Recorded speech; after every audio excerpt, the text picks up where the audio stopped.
रामायण में जटायु की वीरता के बारे में तो सभी जानते हैं, लेकिन उनके बड़े भाई संपाति की कहानी कम लोग जानते हैं। ये एक ऐसी अनसुनी घटना है जिसमें संपाति ने भगवान राम की सेना की मदद की और सीता माता का पता लगाने में महत्वपूर्ण भूमिका निभाई। संपाति और जटायु की प्रतिष्ठा।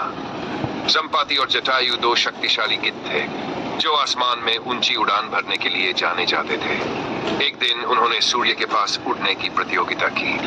जटायु अपनी ऊर्जा में सूर्य के बहुत पास चले गए और जलने लगे। संपाति ने अपने छोटे भाई को बचाने के लिए अपने पंख फैलाए और सूरज की गर्मी से उसे बचाया। हालांकि इस प्रयास में संपाति के पंख जल गए और वह कमजोर होकर पहाड़ों में गिर गए। इसके बाद संपाति ने अपने भाई से वादा किया कि वह जीवन भर धर्म और सत्य के लिए काम करेगा। हनुमान और वानर सेना से भेंट। जब रावण ने सीता माता का अपहरण किया और वानर सेना उन्हें खोजने के लिए निकली, तब वे एक पहाड़ के पास पहुंचे जहां संपाति रहते थे। संपाति बूढ़े और कमजोर हो चुके थे, लेकिन जब उन्होंने वानरों को सीता माता के बारे में चर्चा करते सुना तो उन्होंने उनकी मदद करने का निश्चय किया। संपाति ने अपनी गिद्ध दृष्टि का उपयोग किया और लंका की दिशा में देखा। उन्होंने बताया, मैं देख सकता हूं कि सीता माता लंका में अशोक वाटिका में है।